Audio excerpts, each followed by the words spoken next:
a love like this.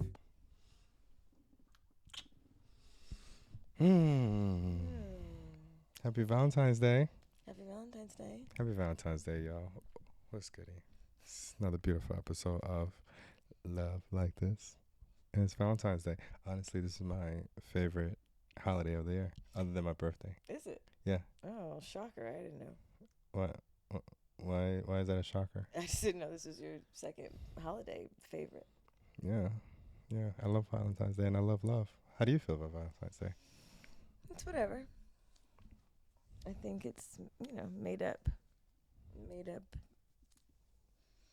by the man. So happy Valentine's Day, y'all. It is the season and day of love. And I am here with my one and only love, the person I love so much. Look at these beautiful roses and my beautiful red shirt to show off how I'm celebrating Valentine's Day. Milah's wearing black for her black cold heart of Valentine's Day. Do you think I have a black cold heart? Seems like you do today. Cheers. Whatever. Cheers. I love you. Love you. Wish I had something stronger. I'm just kidding, of course, but really wanted to be here to celebrate Valentine's Day with y'all. I know we release episodes bi-monthly, but it's Valentine's Day. It's my favorite holiday of the year, and one of. And I forced Milah to do an episode today because I love this day. You learn something new every week when you have a podcast with somebody. If you for any other reason, start a podcast so you learn something new about your lover. That is true. You do learn a lot of things. I feel you learn a lot of things quickly when you podcast because you're constantly talking to people. And when you talk, you ingest knowledge a lot faster. Yeah, asking questions. Yeah. So if you really want to have a great relationship with a lot of communication, you should start a podcast. Or not. Honestly, I realized today that content creation together is not our strong point. What makes you say that? Because every time we try to create content, it's like an argument. No, it's not an argument. It's not. It's really not. I think the miscommunication comes in where you think that you have to do everything or be in control of everything, and communicating and feeling like somebody else can do something to help you and get done whatever you need as possible. I don't understand what you're saying. Exactly. Exactly. You're saying I do what? You're saying it's not a strong suit or it's not possible. What I'm saying to you is that you don't have to do everything within the content creation space. That there's other people that know how to do stuff and you're not the only one that knows how to do everything. Oh, you're trying to say that I'm a know-it-all. No, I'm not saying. So now you see why. What? Now you see. Now y'all can hear and see and understand why it could be challenging.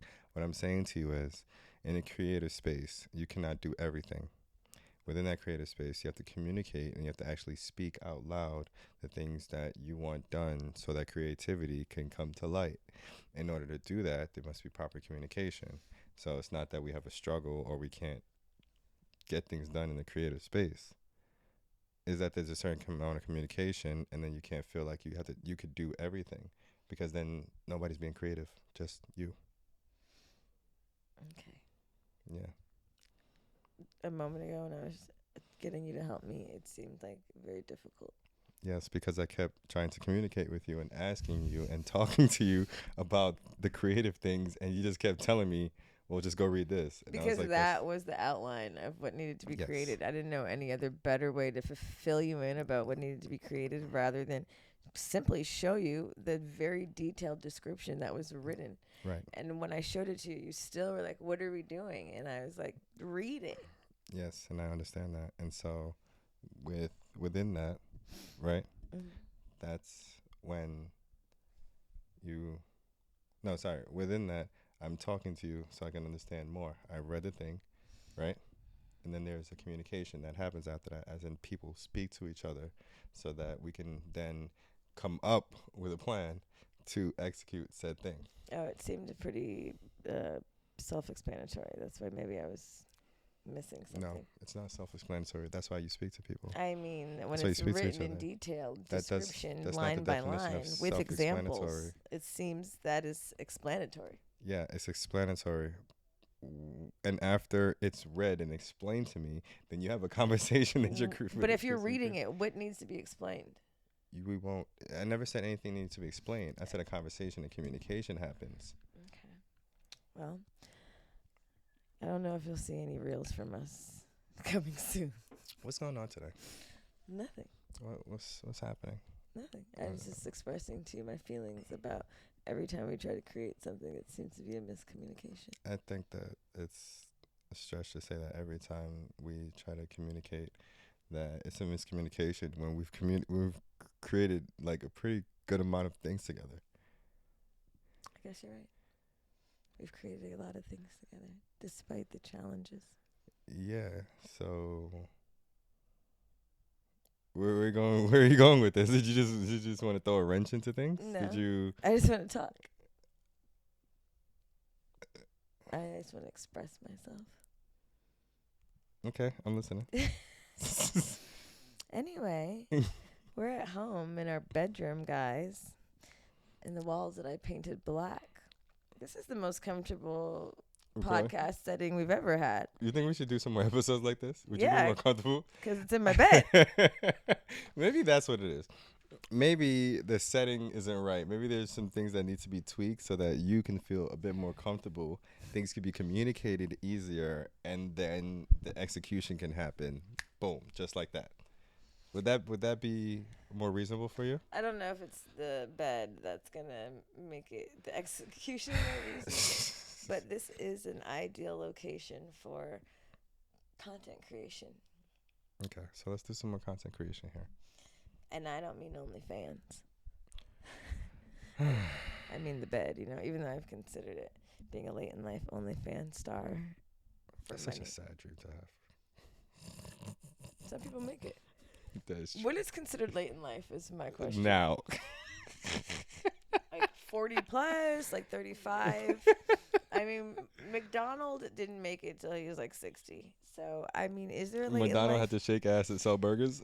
No. The point is, whatever your aspirations are, is it ever too late, including being an OnlyFans star? You know, it might not be too late. Just like I was not too late to get engaged and married and fall in love and all of these things. So I think if you wanna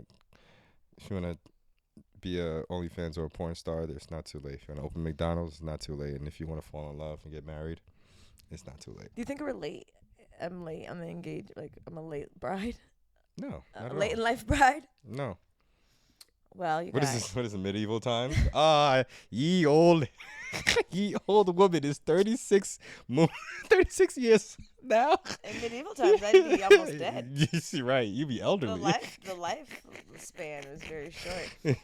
Please don't say medieval times to me. I am triggered. If I have to watch one more fucking period piece with medieval whites, I'm going to pass out. Speaking of period pieces and medieval whites, we've been having a conversation recently about realizing that marrying for love, is like kind of like a new phenomenon in the capacity that is happening right now, where women are more so marrying for protection because the world was very scary, very dangerous.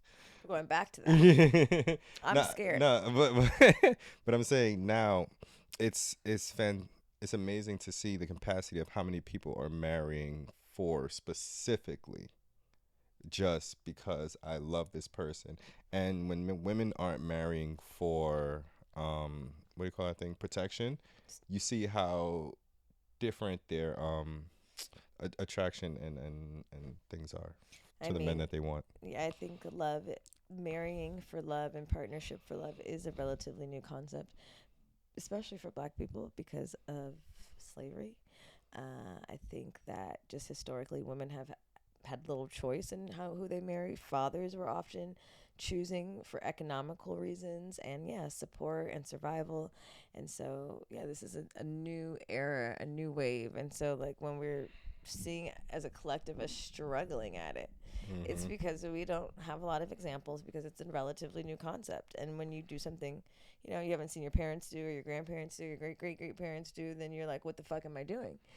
And there's no blueprint, and a lot of us are creating the blueprint. So Yeah, I guess that's why this. I guess that's why masculinity is so toxic now, is because we're not moving on the same guys as we're not in the same world as we were before, where the world may have been dangerous and we were acting like Neanderthals and cavemen, and had to abide by these rules. Now you don't like Well, this. men have really delicate egos because now we have choice and women have Yeah. freedom and we have financial freedom and we have some financial independence. In Well, we fact, we also don't have the same things to make us seem manly as we did before, right? And before we could hunt, right? Before we can like niggas we can't hunt. can before before we can hunt, we were strong, we can survive, right? We can protect outside in the wilderness. Now niggas just pay their phone bill and be podcasters. Like there's not really much man manliness in things in that realm as far as like in the wilderness and being out in the forest and wild and like taking care of each other and trying to survive. And I know we're not like really Neanderthals and stuff like that, but the concept and the thought of the world is dangerous and someone needs to protect you, it's just not the same. And so it's really beautiful now to see that people are falling in love solely because of the matters of the heart in comparison to the matters of fear. It's very difficult for men, I think. I think their egos are fragile and they are less equipped with a lot of skill sets. In fact, women are, you know, doing things at far larger rates, further along than men have. And we're seeing that, in fact, men may be the weaker sex. I And think it's and you it's really want to difficult. prop women up on the pedestal. I mean, I mean, do you disagree? I don't think neither one is stronger or weaker. I think we've seen grand examples of men being strong and showing up and doing the right things. I think that the world is just changing, and a lot of I times think men are led astray. I don't think that makes them weaker in a sense. I just think the state of the world has a lot to do with patriarchy, and they've centered themselves and also ran the world into shit. And so, as we are in this chaotic state of the world, there is a lot of reworking that needs to be done, and I think it's going to like maybe crash and burn before it becomes rebuilt. But I think a lot of that is at the hands of ego and violence and men-led civilizations and societies, and we have to recognize that. I have nothing to say to you to disagree with that at all. I'm being very honest with you. You got a point right there. Anyway, But speaking on falling in love, do we have weed? yes, we do. I should have rolled up, shouldn't I? Yeah. Sorry, we're gonna smoke a real good after this episode.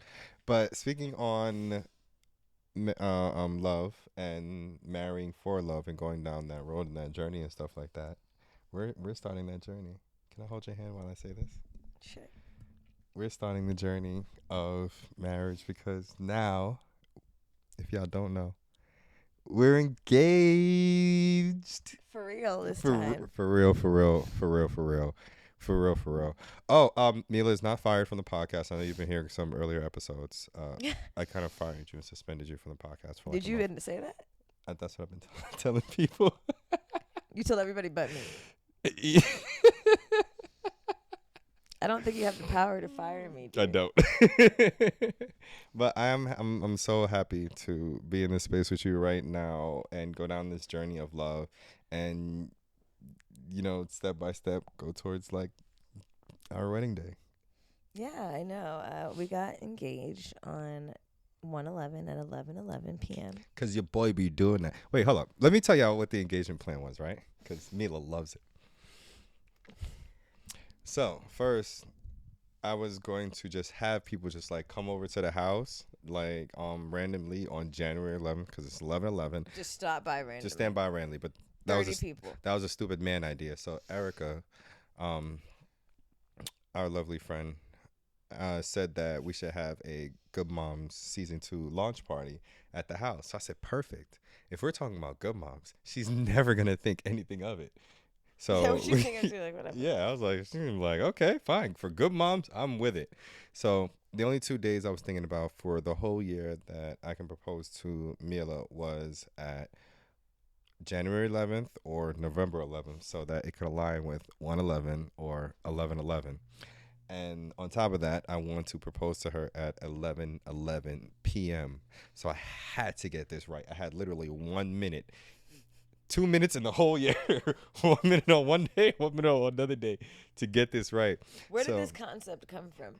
Where you, made I know, but what? Because for a long time you've been like, I can only do it. There's only 2 days of the whole yeah. year I could ever do it, and I was like, Christmas, my birthday, Mm-hmm. New And I've Year's. known this for 2 years now. I was like, where are the days? Like, it has to be a holiday. You know, we Yeah. had a really magical New Year's Eve, Mm-hmm. 4 or 5 years ago when we met, and I was like, he has to be talking about this day, but you kept saying no, and I was just thoroughly confused at what fucking day it could be. It was just the angel numbers, and but I wanted to level it up a little bit because I don't do nothing small. I do things big around here, player. All right. So I wanted to level it up a little bit, but also make it so specific and then specificities. I'm Jamaican. Specifically, Whatever makes it specific also makes it so special because that day and time will always be very special to me, and we can always celebrate that specific day and time, not just like the whole day, but that specific 1 minute will always be so special. And I just thought that having it down planned to the T like that would just invoke a new level of emotion out of everybody because they're just gonna think that it's so thoughtful. it was And it thoughtful, was. and it just so happened that it was a full moon, and it also happened to be a full moon in Cancer, Mm-hmm. and I am a Cancer, guys. Yeah. So the great divine mother was divining. Yeah, and then all our friends and family came. My cousin came all the way from Long Beach, and if you don't know, Long Beach to North Hollywood is quite a trip. So, which is kind of funny because Chasse was here too.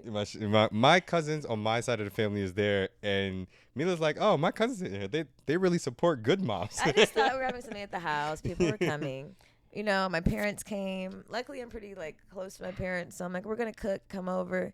Yeah. So when they came, it wasn't a big deal. And then my childhood friends, I didn't initially invite them because they don't really come to Good Moms events that often. But at the like literally 2 or 3 hours before, I was like, let me invite them because they're gonna be see it online, Hmm. and I'm gonna be like, they're like, why don't you tell me? So let me just give them the invite just in case Yeah.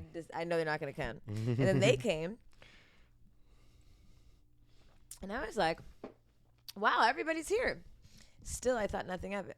Hmm. I was on the phone with my best friend on FaceTime for like a few hours that day. I was getting dressed. Orlando was annoying the shit out of me because he wouldn't clean up the things on top of the refrigerator. And I told my friend Mira, I was like, he's getting on my nerves. He won't clean up on top of the refrigerator. We have people coming over. You know, black people, when people come over, it is very serious cleaning. Yeah. Very specific. Only when people come over, though. And so she's like, yeah, that would annoy me too. And then I was like, should I put on makeup? I'm like, it's just my house. Should I get dressed? And she's like, it's your house. You might as well. And thankfully I did. And also, which should have been a fucking sign, two things. Orlando's like, do you want to get your nails done on Thursday? Something he never asked me. And then this very same day, Erica's like, you want to get your nails done tomorrow? And I was like, Everybody wanted to get their nails done with me. I was like, Orlando, everybody wants to get their nails done with me. So I don't know what to tell you. And he's like, just go with Erica. And, you know, me and Erica have been trying to make a conscious effort as business partners and friends to like do things together. So I really thought that we were just It was so perfect. doing something together. Even until people showed up, my house was full of people. And we have a loft upstairs that usually people like hang out in. Nobody would go sit upstairs, and I was just like, you guys know there's seating upstairs too. Nobody would go upstairs. And then the kids were also the kids, Luna was at her dad's house, and I asked Erica, are you bringing Irie, her daughter? And she was like, yeah. And I was like, I did not want kids at the party, but whatever, I'll go get Luna. Not my being an anti-children mom. But Luna had to be there. Both Luna had and Irie had to be there. My daughters had to be there to see me, do the thing. Show them how mothers and women are supposed to be treated and how they're supposed to be treated themselves when they become women of age, and regardless of whatever partner they have, that they have respect. on their engagement night. Even though I think they were upstairs not paying attention. No, they were into it. They were like, "Yo, you should have told me like beforehand, like it was coming, because we were upstairs, so they could have the vantage point and they could see the engagement." But I was too wrapped up. They were like, "Where's Orlando? Where's Orlando?" And I was like, "I don't know." And Erica goes, "He's changing." And I'm like, "He's changing? Like, what is he changing into?" He's taking this event seriously. He was cooking earlier, so I'm like, okay, maybe he went to freshen up. I didn't even think anything of it. So like literally moments before, he goes, "You should touch up your lipstick." And I was like, "I should touch up my lipstick?" I'm like, who the fuck this nigga talking to? I was like, never in the whole time I've ever known him has he told me to touch up my lipstick. And at first I was like, who the fuck are you talking to? And then I was like, whatever. If Erica told me to touch up my lipstick, I would just do it. So I did. Mm-hmm. And like then if Erica said, "Let's do a party," she would have just did it. No, it's just you don't care about my fucking lipstick. So I was like, I'm not going to take this personally. And then I proceeded to go to the kitchen to pour a shot. And mid-shot, he whisked me away. And I was like, because wait. everybody's alarm. Oh, here's another thing, right? Here's another detail to the party. I told everybody that at 11:11 they need to set their phone alarms so that at 11:11. Where did you tell them this? As everybody was coming in. You're whispering it to them? Yeah. Hey, come here. Set your alarm for 11:11. Hey. It's not a good mouse party. Set your alarm for 11:11. So everybody, people did know though. 11:11. Set your alarms coming. Did people not know it was for an engagement? Only a few people. Like Supernova didn't know. 'Cause I was inviting people. Zosha too. didn't know. Zosha came with a homegirl. I was just inviting people. I invited friends that had come on the show before. I invited friends from the show. I just invited friends. But you know what's crazy? Because they were hype and happy. They're like, "Oh, this is even better." And apparently, because I was really annoyed that Erica didn't add me as a host on Partiful. I was like, it's my party. It's at my house too. So like, what the fuck? I was like, why don't you add me as a host?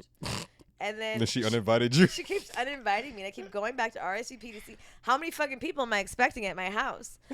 And apparently she was sending messages through there letting people know that it was an engagement party. But like literally it literally went over my head. Literally until the moment he pulled me. Yeah. And then he whisked kissed her me. away. I whisked her away. Put her. We stood in front of our fireplace. Everybody was around us. Everybody knew what time it was. Because it was 11:11. I heard people's alarms going off. I didn't think anything of it. Nothing. And she was like, "I'm trying to pour my shot." I'm like, "Come on, just we'll share it." We took half and half, and I just pulled her right in front of me, and I kissed her. And I was looking her in the face, and I was like, "Babe, it's time." You get that? You get it? It's time. I didn't know I didn't even hear that. She was so in love, she didn't even hear it. I said, "It's time," and I got down on one knee. It's creasing my Jordans. You know you gotta wear Jordans. He was wearing Jordans in the house. Which I also was like, did he put on shoes? I saw it, but I was just like, maybe he's really trying to show out for the party. And so I got down on one knee, which the part from me standing up to like getting down on one knee was so nerve-wracking for me, and I have no idea why. Why? I don't know. From standing to knee? Getting on your knee and proposing is so nerve-wracking to me. And so when I was doing it, right when I kissed you and I was like, "Oh, it's time," and I was about to go down, I felt my whole body go numb. And I'm already taller than you, so all I can see is me going from being taller than you to being shorter than you and looking up at you. And I was like, "Oh shit, how did I get down here?" And next thing I know, I have it in my hand and I'm showing you the ring and we're both smiling at each other and you're like, "Oh fuck, he got me." As soon as you backed away from the kiss, then I was like, oh. Because everybody was looking at us. I'm like, why is everybody looking at us? And then it dawned on me as you started to get on one knee that I had gotten fooled. Not you got fooled. I tricked you to marriage. To the highest capacity. Yeah.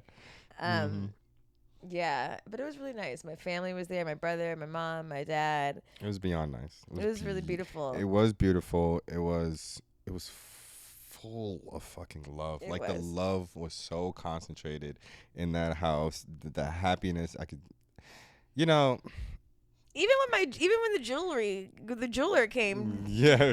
Desiree. I didn't even think anything of it. I'm like, I can't believe she came out. Sorry, no, go ahead. I just can't believe she came out at night. She doesn't come out at night. Oh, yeah, She's 3 kids. It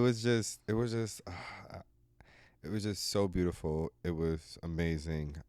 But the part of it that is kind of wonderful is that everybody already knew it was gonna happen. Like we're the most obvious. Well, before we got engaged, we were the most obvious unmarried couple that everybody knew we were getting married to each other. There's nobody else marrying either of us but each other. I mean, we knew, we were Yeah. like, we knew we were getting married. We talked about it. We've been looking at rings. We talked Hmm. about it.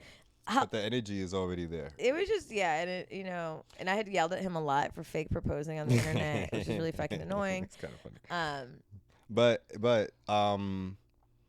to for everybody to like already know and wait in anticipation for the day where I propose and we're still waiting wait in anticipation for the day where we get married. But it's just I think it's exciting for everybody to see like I know it's gonna happen, but how? Like how is he gonna pull it off? And then for everybody to be like, oh my gosh, January 11th at 11:11 with this two couple that we know are madly in love with each other from the beginning to be in the space of their love and know just how we like to radiate that love to everybody else. It felt great to everybody there. yeah, and we do a lot of hosting at our house, and we hold a Mm. lot of space at our house for our friends, and like just a lot of love is like It's always it's love. always here, Mhm. at our gatherings, and so it was perfect. Like had Mhm. we went out somewhere fancy and I had to get Yeah. dressed, I would have maybe like been suspicious if we had to go out to dinner, but because it was here, I was just like another gathering. Yeah. We Yeah. do it all the time, so it wasn't a Mhm. thing. But Mhm. The beautiful part of that is that our engagement was, I guess, kind of tying in a bunch of things that we already do. We already celebrate with our friends. We already do things at the house. We already feel cook. special, cook and nourish our bodies. We already feel special about certain times of the day with angel numbers and things like that.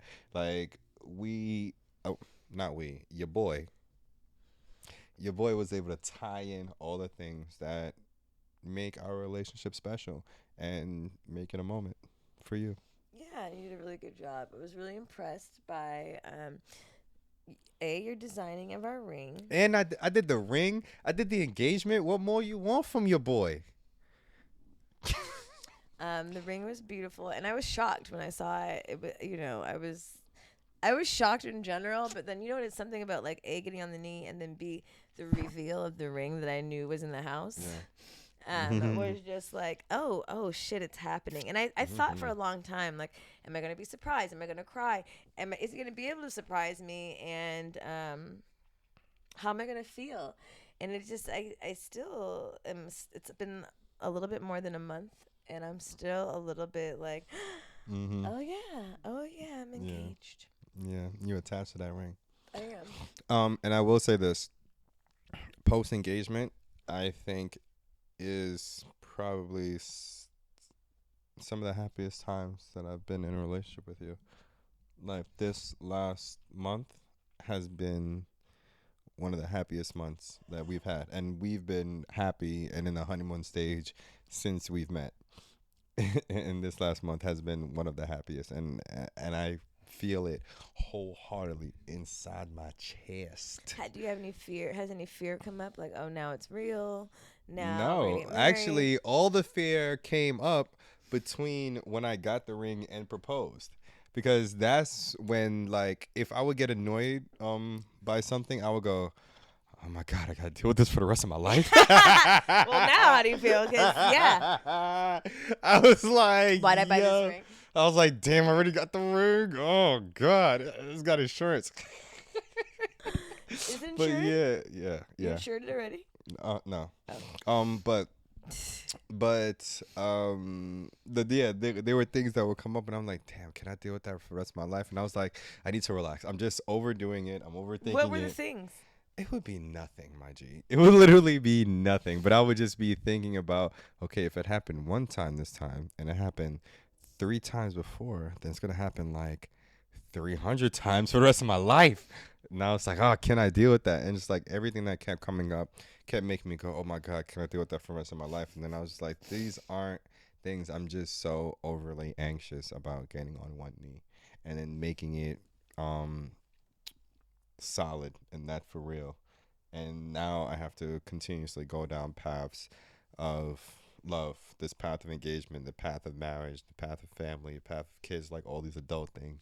Just nerve wracking when you haven't been prepared and prepped as a boy and as a man to understand how to love somebody, not in this Neanderthal type of way, but in a Ownership. very, yeah, in a very modern, advanced way, where you have to communicate, you have to be emotionally intelligent, and you have to be accountable and be a man in so many different ways. And this is not only is the way we love now very modern, but the way we show up in the relationships and how we have to be as men is much different than how it was 50 years ago. And so, yeah, all the things were was nerve wracking. But when my body numbed out and I fell to the floor and on one knee and proposed to you, and then I came back up and I held you, and we were by our fireplace and just looking around the room and seeing how much love was surrounded by us, and how much continuous support is always surrounded by us, and support of our love, because I truly feel like people look at us as the modern day way of being in love. You loving out loud, loving with intention, um, and supporting each other and supporting women in a very real way. Yeah, I mean, I think after the engagement, not that there is fear, but I'm like, oh, shit's getting real. Like I Mhm. knew it was real. We've talked about it. Obviously, it's been real. We lived together. He moved across the country to live together. So it's not that I didn't know, but I didn't think that I say this all the time that marriage wasn't that important to me. But Mhm. then I guess I realized that throughout this journey that it is and it has been. But I guess not really wanting to acknowledge that as a woman, I get very annoyed with women who are so obsessed with marriage that they settle or that they make dumb decisions just for the sake of being married. And I never wanted to be that type of bitch. And so I guess like just waking, like I think the actual ring is a tangible reminder and example that just like optically Yeah. that oh like we're on this journey together and Mhm. that this this stage pre engagement has been it's a stage of its own 4 years Mhm. and then this is this really signifies and like symbolizes a new Chapter. chapter that we're stepping into. And each chapter has been different. We met, we dated, you moved. You know what I mean? There's been different iterations of a relationship, but with the ring and the investment of yeah, just the investment of jewelry, I guess, of an engagement ring is just like it's reminding me like I'm not getting any younger. Mhm. It's also been really clear about like our family dynamic and that I am having another baby, even though it's been something that I mean I know we're doing it, but I'm like it's been a decade since I've been pregnant. It's been a Yeah. decade since I've been with a small child, Yeah. and questioning if it's not something I'm capable of because obviously I am, but Mhm. um, just what that looks like in this iteration and this age of my life, and I don't know. I'm really excited about it, even though I think initially I was a little bit nervous, but now I'm like settling into the fact that we're in it, We're in and it. there's really no better person for me, and I don't Yep. feel I know that we both are like yeah, till death do us part. Basically. And The beyond. and I think we're both realistic about things will come up. It's Mhm. not going to be easy always. There will be obstacles, but there's going to be a lot of beautiful things. And I think that just getting serious about the trajectory of our relationship, but more so the legacy that we want to leave Yeah. behind, and how we set up our kids, and really how we shift the mindset of our lineage, together, and like Mhm. what that looks like. And I'm really excited about that. Yeah, and I am too. And obviously, this all just goes to show that, you know, with how I was creative with um, making the ring, and how I was creative with putting together our engagement party, that I am the one that is creative in the relationship, and I am not the problem with the miscommunication. And then obviously, we can be creative if it's just me. I want to thank y'all for coming, listening, and watching this beautiful Valentine's Day special episode of Love Like This with my lovely sweetheart fiance, Mila Maps. Say bye, Mila. Bye. And me, wonderful, beautiful Orlando Roy.